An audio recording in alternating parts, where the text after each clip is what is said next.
I'll start that too while we're at it. All right, this is nothing but fun today. That's all I can say. We're going to have fun today. We had some ideas. I don't think we can talk about the Tarantino thing because I haven't seen it yet, but we'll see it. But we did talk about the learn to rest, not to quit, which is a way of thinking about as, you know, as people are returning to school and Fall year coming up. Yes, summer's coming in. Yes, Time to get back to get busy with all the tasks that we have to do. Now, we do have some sounds out in the beyond the studio that are invading a little bit. It's the first time I've ever, that sounds like a ghost of a goat. It sounds like we're haunted by a dead goat. I was thinking somebody's trying to do something terrible to a particular animal with a tusk, but I don't know for sure what's going to happen next. So, I will say, somebody once described Stevie Nicks' voice as someone having sex with a goat. And I don't know if that's it just comes to mind sometimes. Where I come from, I just call that a Monday. That's, mountains. Really, Yeah, your Mondays are pretty rough, I understand. That's right, yeah. Well, Valentine's you've been at camp. Day among lifestyle. Mondays are going to be rough. I understand. Yeah, it was. Holy cow. I was going to wear one of my Proud t-shirts, but I thought I might say it. But I didn't wear it because I haven't bathed. And I took Friday off to do some things, so I haven't bathed. So I haven't bathed in 2 days. So. Okay, this is going to be a very short got therapy episode today because the sound and the smell together. They probably go together, actually. Hey, look, you smell like a dental drill sound. I'm just trying to say. All right, my friend, it's good to see you. I know we've had a little bit of time there. You had some things to do. You had to go. I went to prison. You guys just got out of prison. And we're back on Guy Therapy Podcast, and today we're talking If you steal meat, at first you can steal a couple of meat stacks from Spectrum, but if you steal enough, and I found out that if you stuff your pants completely with meat stacks, eventually they'll know. Just will. Okay. And you'll be popular with dogs. Like, for some reason, my dog now wants to hang out with me more than I've. Yes. It's that, he did it before. It's that meat suit that you've been wearing around. Okay.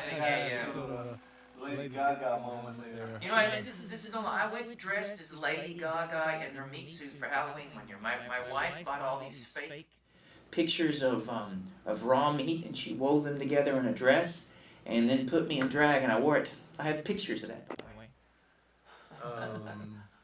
Now the question is, do I really want to see it? I kind of do, but then I'm not sure if I do. I've actually been in drag several times, and then one Halloween I wore nothing but a diaper.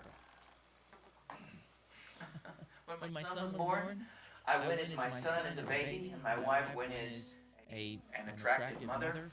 Right, okay. And you got the short end of that. Well, I did get the breastfeeding. Sorry. That's right. Almost did a spin take there. We haven't done one yet, but we're ready for it at any time now. All right, so tell me a little bit about what's on your mind. I know we just touched a moment ago on some things, so kind of tell me what's up. What's on your mind? What we're going to talk about today? This is the beginning of fall, of the fall for lots of folks. Teachers are going back to school, kids are going back to school. It's going to ramp up. Yeah, so for parents, I guess the kids going back to school, that's a great thing. They feel that relief a little bit, a little less. Get those little bastards out of there.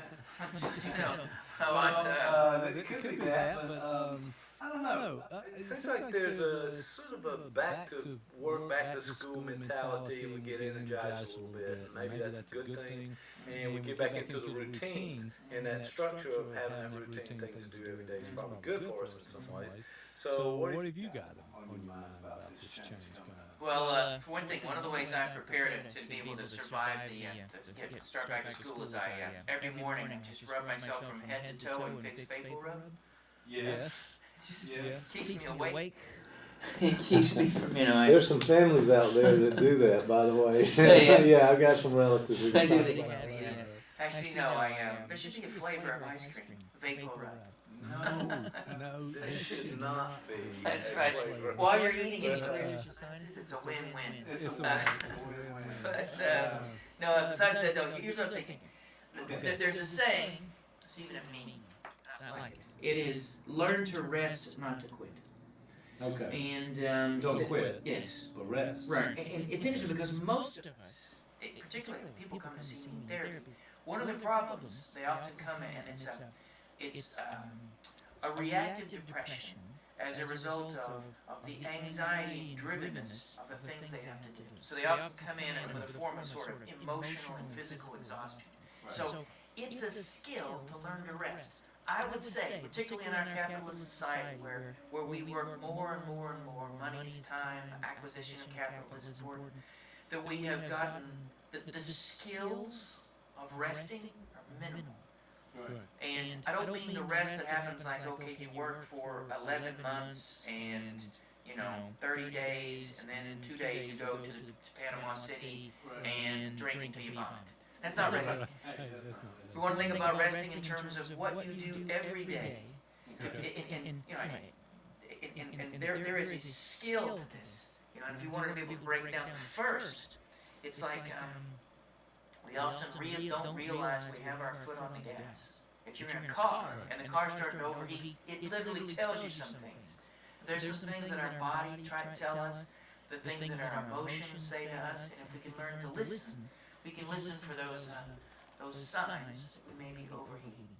Well, it implies what you're saying is that we don't pay attention to that rest that we need. We just push and push. And in that society now where that is expected, we're working more, we're coming home with our phones, we're checking our email again. I mean, the phone's another terrible thing where we get connected to technology and cannot unconnect or get off. Was an interesting, there's some backlash about mindfulness and some CBT treatments from some corners, particularly the anti-capitalist, neo-Marxist corners, and they talk about how that the goal of mindfulness, from a neoliberal perspective, it's just a way for us to be better at working and buying more things. Right. So the goal is to sort of a capitalist goal in a way. So if you meditate 3 times a day, you can work harder. Right? And it's a little akin, I don't know if you've seen these commercials, you've probably seen these commercials, where you might have, where the guy eats like a ton of nachos and 6 hot dogs, and at the end he's like, oh man, my stomach hurts, and they say, you need this antacid. And you'll feel better, Right. What they're not saying is the reason that you feel bad is because you take that. That's right. So, in a way, mindfulness is like an emotional and vocational antacid. It's just a way to be able to deal with a symptom without actually dealing with what the symptom's trying to tell you. Right. Well, I know we talked about on this podcast a lot, the idea is that people need to become more aware of what's going around them, what their thoughts about, being able to somehow mediate, work with those emotions that kind of rise up, and people are not paying attention to this either, it sounds like, and that's kind of an issue that we need to get to. So meditation, mindfulness, doing some of that throughout the day, is that bad, or does that gear us up to work harder? Well, here's the thing, and I might, and as you know, I'm the biggest fan of CBT therapy in the world. I mean, I've got a tattoo. It happens to be on a part of my body that I want. But I'm being a little sarcastic. No, of course not. I've been a little. No problem. And part of my problem with some of these things is they have and neo-Marxist people would be able to say, as opposed to allowing your symptom to tell you about what sort of change may need to happen, if you only deal with the symptom and its reduction, then you may perpetuate or at least not deal with the thing that's causing the symptom. So, for instance, if we are suddenly dealing with, and it depends on how you crunch the numbers on this, because I'm not sure. It does look as if we're suddenly seeing a rise in some mental illness stuff, suicidality, particularly among some sectors of the population and whatnot. And it may be connected with the ways in which we are not listening to ourselves, right? And so it isn't that mindfulness isn't a good or a bad thing. But part of what can happen in mindfulness, and I meditate daily, usually while eating about a sleeve of Oreos.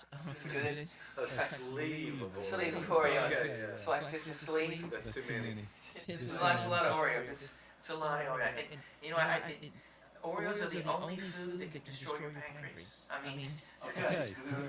don't really affect your pancreas. Yeah, But told you to eat those. it's probably worth it some level. But one of my favorite kinds of mindfulness is an insight-oriented mindfulness. So part of what happens is one meditates to generate an awareness of what's going on inside of you. So you begin to listen. You begin to put the capacity to listen to yourself with just enough distance that you can have some curiosity and some concern and then some potential investment. So it's not that you just let your feelings flow through and try to find happiness and move on. It's a question of I'm feeling this. What do I give it? What is it? What's the name for this thing?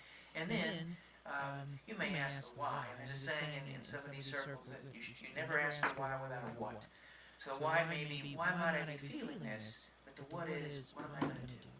There's always a why and then a what.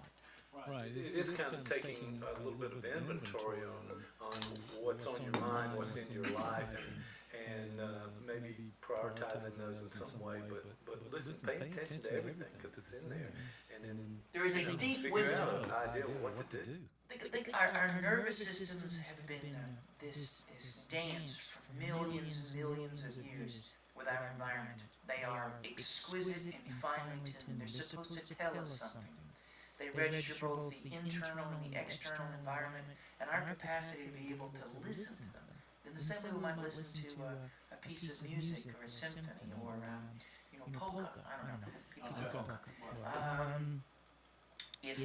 As an aside too, I was at this camp, and they're playing a lot of the contemporary R&B and rap stuff. And at one point, I hijacked their system and put on a polka album from my title account. Did you really? And the bop. Kids don't like that. Not really into. You're in Georgia, not Wisconsin, or something. No, I've never got. I was, but in my head, I thought, what if suddenly a bunch of folks broke out some lederhosen?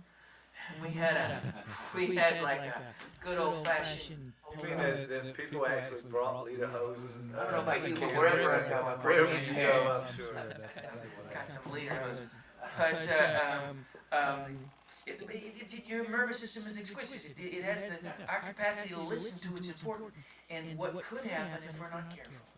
Part of what leads to not developing the skill to rest is we stop listening. If you're having trouble sleeping, if you're having a consistent GI trouble, if you find yourself depressed, if you find yourself overly tired, if you need 12 Red Bulls just to get through the first 4 hours every day, you want to ask yourself, what does this mean, Yeah, too much, and you probably need to pay attention to that. But I think we are sort of wound up. There's this, just an epidemic of this anxiety that's flowing through our society right now. I think everybody's kind of tense. We're up in arms. We're depressed, maybe even. There's anxiety. There's depression. There's a lot of things going on. So how do you find yourself sort of making it through this high tension world? And you can't now, if you're saying meditation is something that takes you through that, maybe increases it so you can deal with it better. I'm not sure that's my understanding of sort of rest. So what do you think about what should we do with this idea? Well, I think we shouldn't engage in Red Bull enemas, because I know that might be something you might be thinking about doing. It's expensive, and I think again it goes back to being able to develop the skills to rest. And the first step is to be able to give things to acknowledge what you're experiencing. And then once one has allowed some level of acknowledgement, the next step is to be able to try to give it a name. I am feeling this thing is this. And then the next step is to be able to try to learn from this thing that you've just named. So for instance, there's some folks who, and they're horrible, evil people who have obsessive neurotic character structures. People who are often driven, they do lots of things, they're often engaged in all sorts of activities, filling every hour of the day, they do all sorts of stuff. Horrible people. Yes. But I'm not sure, but I'll go so far I'll go along with it. Sorry. And so success in Western culture often pulls for this sort of obsessive. I mean, you spend a big chunk of your life working with graduate students. many of them have an obsessive character structure. Yeah.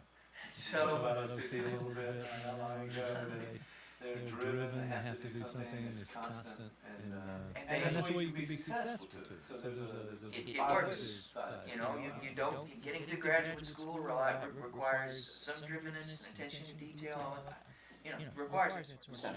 But if you have that sort of character structure, what we often do is we answer our stress by just working harder. Right. And you'll often see folks like this, they may suddenly, they've had these, I have an app on mine, mindfulness app. Right. And it'll set and tell you how much you've meditated this week, and if you meditate a little more, it'll give you congratulations.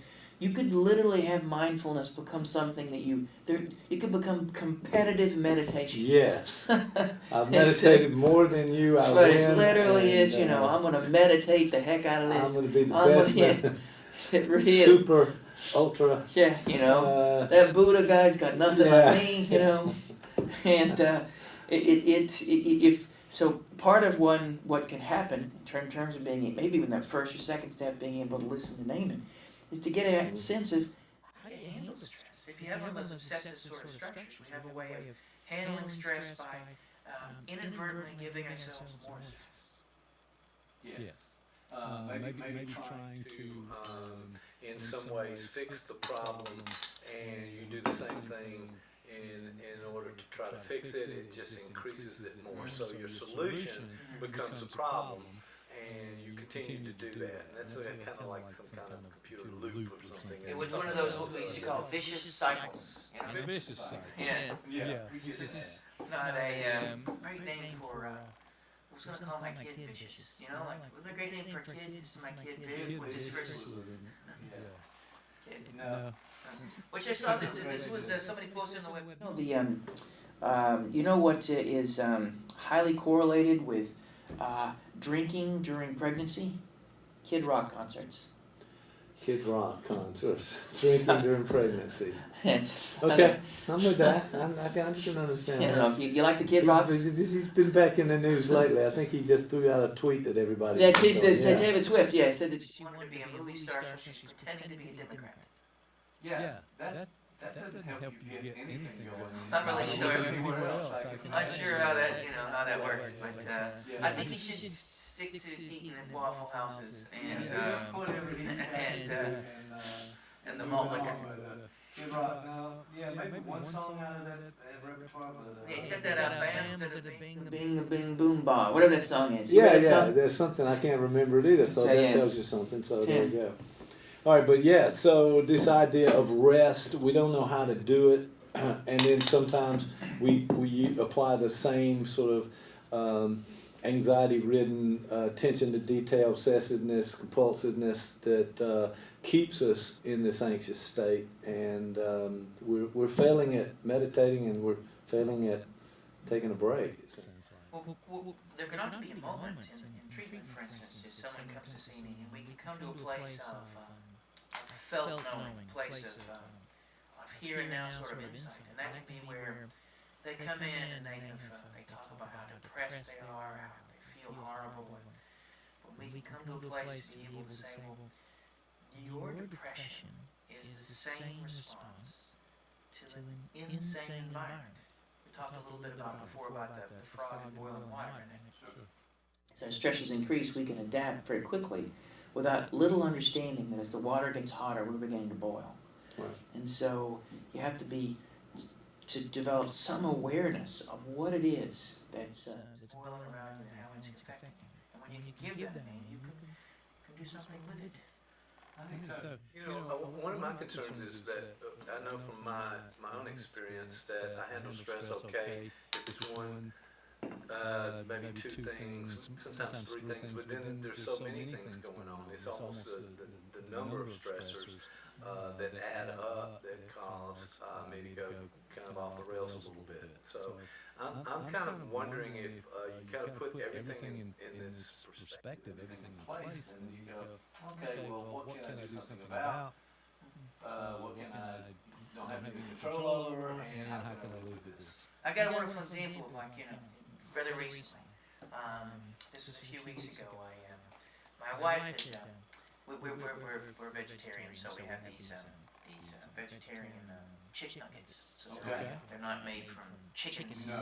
So they're made from some sort of broccoli. well, it's some sort of soy protein. Yes. So it's like, you know, so we have it. They've got these companies now that are making that stuff. You can get like, you know, you can get soy veal, you know, if you like. Have we gotten soy liver yet? Have we got any of that? I think you can actually now begin to, that they're trying to mimic the taste of human beings, and they're based on ethnicity, and I've tried the Samoan, it is just great. You're going to have to watch it and not go too far in the vegan line there. At That's the right, you know, grocery store. I will say the Norwegian, not so good, the Samoan, I really recommend the, I don't know what it is, I think it's the diet of poi. Like really, something or like as that. the dried This is fish. not getting us in this conversation where we Sorry, need to go, sorry, all right, sorry. where were we? We just a second were ago? the chicken nuggets.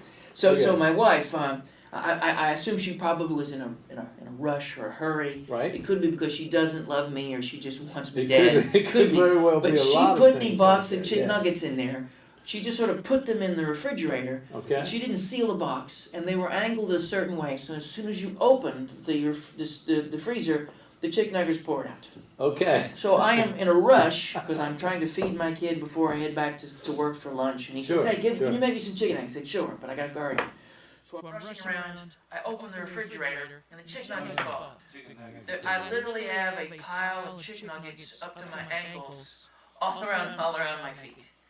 And I do, I think, what some I wish folks they had a camera, just one pic to spread out. and my son's standing there looking at me, and I look down at the chicken nuggets, and I think I do what a lot of people unfortunately would do. I start to growl. I go, "Arr," you know. Okay, yeah. That's This what is a guttural sound. So I made this, Yeah. growling, I've seen that. and so he's watching me as I growl the chicken nuggets.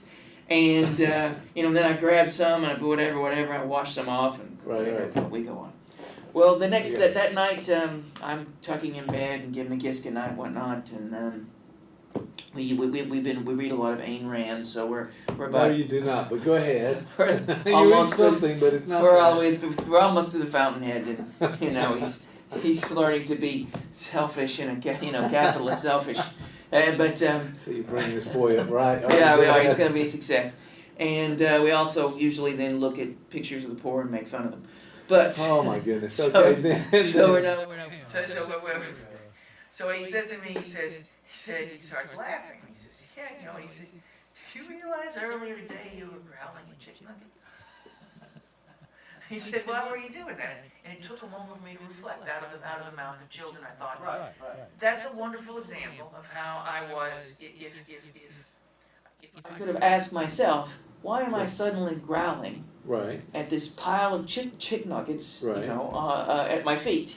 Right. And I might have come up with an answer. Well, I might have, you could have put a sentence out there, I put a could've. word of a subject and a verb, and then made something a could have come in it. statement of some sort. But no, it was a guttural It was a Growl. growl. growl, So and he heard it, he did. and he gave it back to you a little bit later on. Thank you.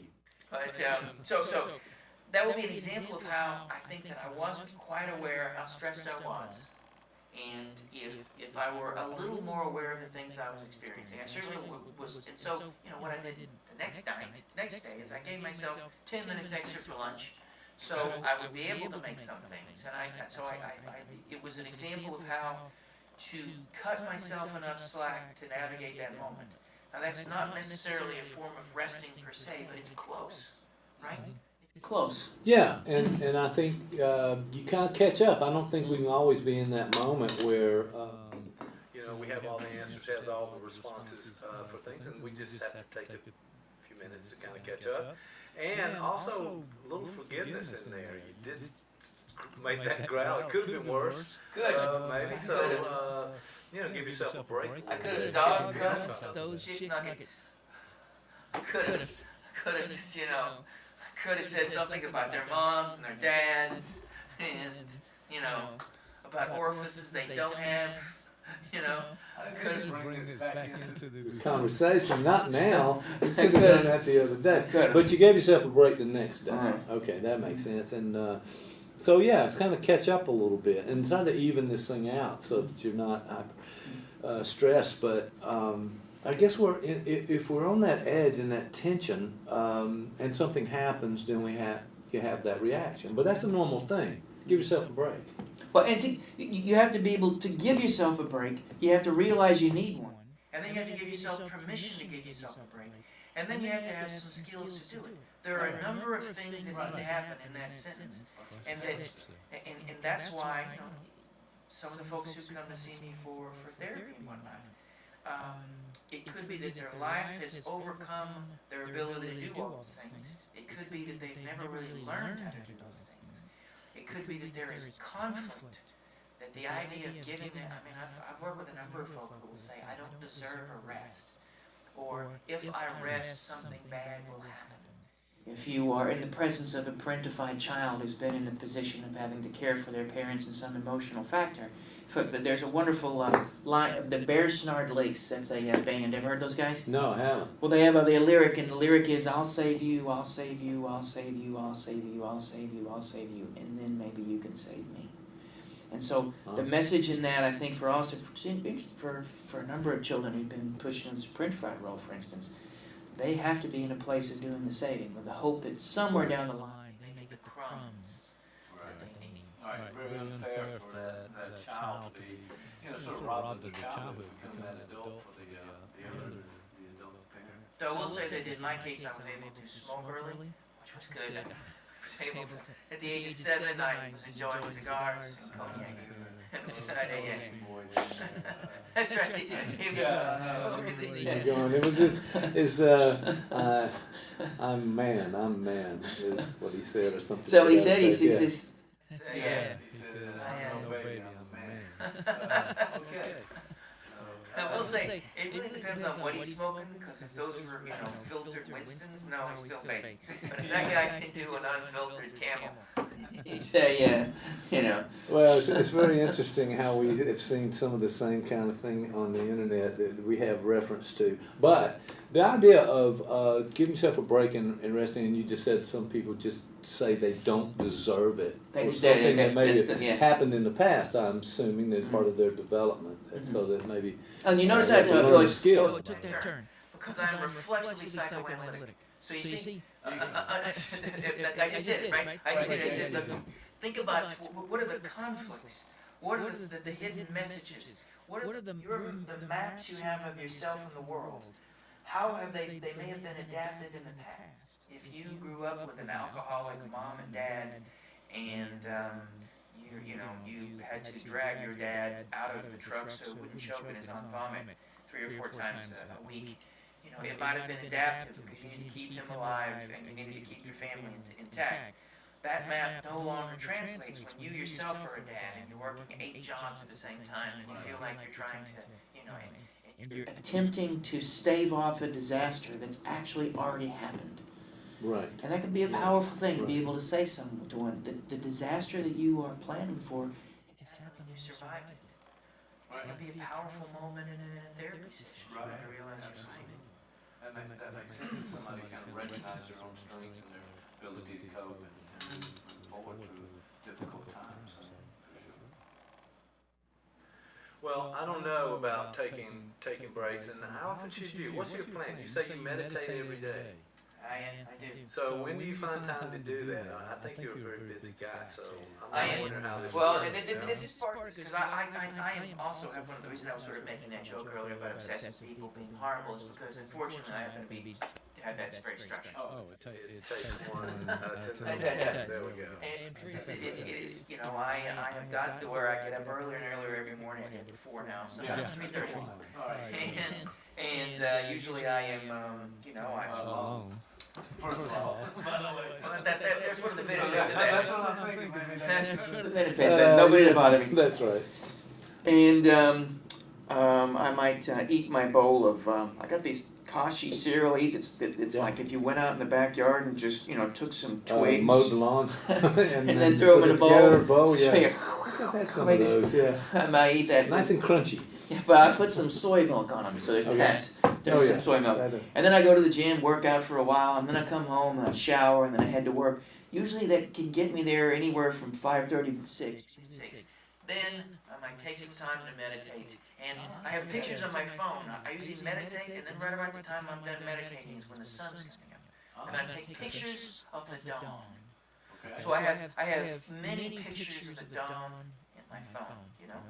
And some of them look a little bit like the pictures from my last colonoscopy, but it's actually happened. Somebody asked me to send a picture of the dawn, and I accidentally sent them a picture of one of my colonoscopies. So did they know the difference? They did. What I wanted. They said, you know, they said. That is a first of all bad joke. What I had to say was, they were talking about it.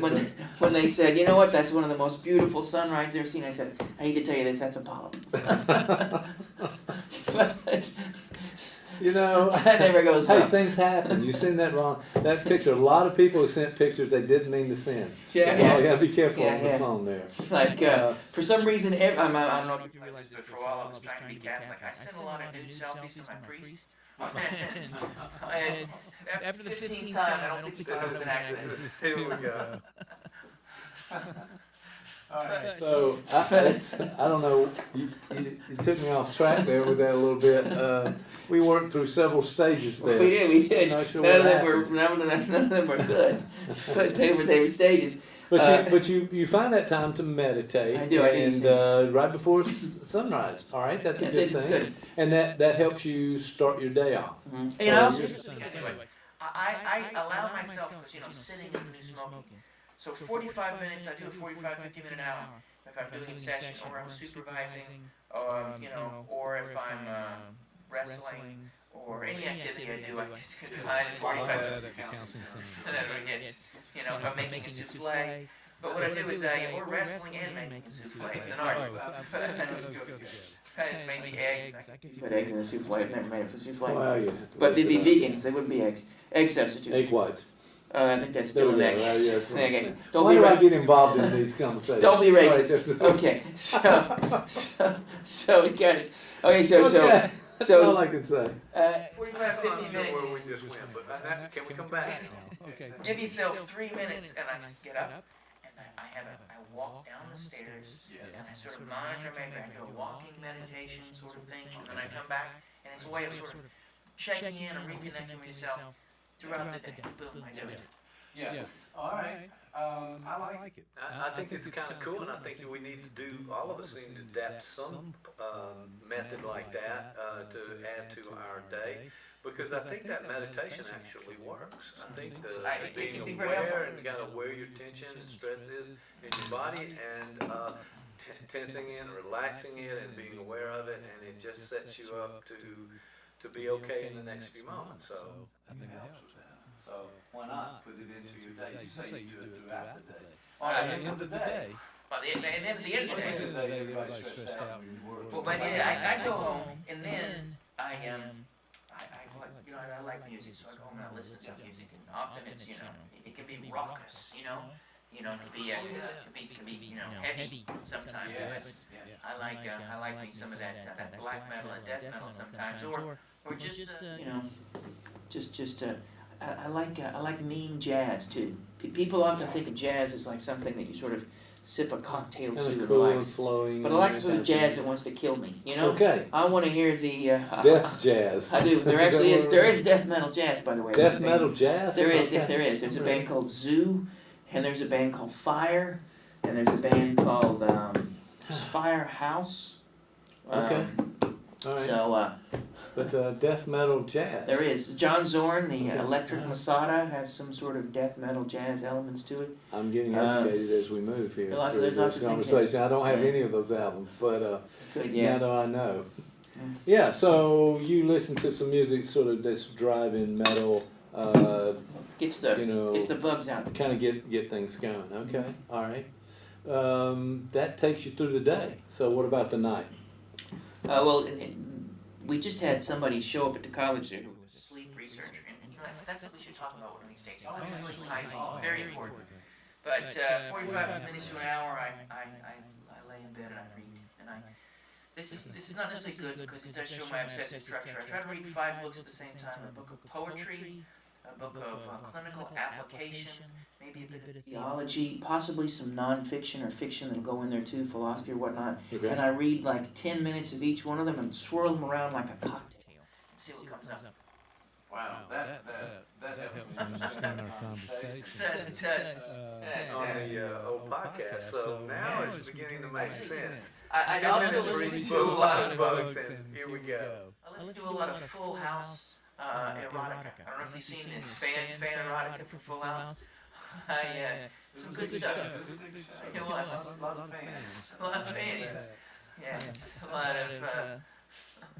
All right, so you know, there's some things you can read that kind of turns up the anxiety or the tension or something that sort of gets you thinking more as opposed to relaxing and resting you. So I think a lot of people talk about reading as a way of sort of. Yeah, I couldn't have to put up what's called. I remember heard of those 50 Shades of Grey. Yeah. I mean, a couple reasons. First off, they really make me nervous because I couldn't keep up. I mean, I can't compete. There's a lot going on there. But also, I couldn't finish. You know why I couldn't finish them? No, I don't know. I got tied up.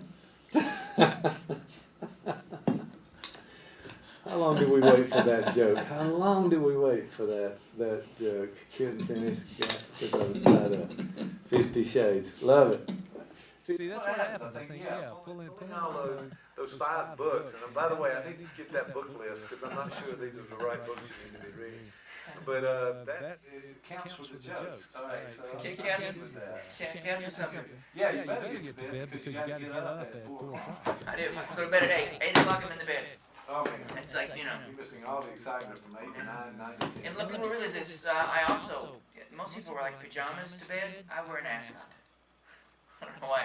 Just One of those, yeah, like like you're on a you yacht. like Fred from the Scooby-Doo shows. Okay. Ever watch that guy? Ever seen him? He's got an ascot. It's, Yeah, well, ascots are. my wife says, you know what my wife says? She says I put the ass in ascot. That's what she says. Oh, that's a great comment by her. All right, I can understand that.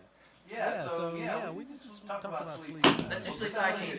And we're thinking about talking about that Quentin Tarantino movie that I'm hopefully be able to see. Yeah, hopefully you're gonna see that. It's out. People are talking about it. I think.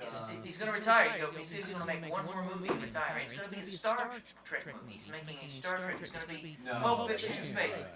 Whatever, I'm not making that up. Oh no, he's gonna blow that franchise completely out of the water. Yes. So It's gonna be a thing. Well, this Once Upon a Time in Hollywood movie, the title, okay, go with the title, and you'll be fine with the movie. Don't expect a documentary. I think I went in thinking a little bit I was going to see something I didn't want to see. Some old newsreels and stuff like that. But actually, I like the movie. I want to talk more about it, so we'll find some time to do that. So, what else is on your mind? Any final thoughts before you're out of here? I'm going to get a haircut. So my final thought is I always feel uncomfortable when I ask them to trim my back hair. So I'm gonna have to find some way to work that into. That hair that comes out the back. Here's what I might say. There's the last thing. Is if you got anything from this, you probably did. But if you did, the way to think about this is learning to rest is a skill. And it's something you have to practice every day. It's not something that you put off for 1 week out of the year when you go on vacation. Those are wonderful times and wonderful moments. But the goal is to be able to listen to yourself. And part of listening to yourself is not just answering your stressors, but asking yourself the question, what do I need to do about these stressors? Sometimes the things we feel tell us that we need to make some pretty big changes in our life. And that can be hard to hear, but we may need to listen for that. Yeah. Wow. I think that's important statement there that we may find out that we may need to make some changes that we put off or refuse to think about and make any action on. So yeah, it could lead to that. For the most part though, day-to-day activities, maybe the meditation and the thoughtfulness, the mindfulness, all of that will kind of help us level things out, even during those stressful times. So I like this. That's good news. All right. So go forth and do good things. That's right. All right. Talk to you next time.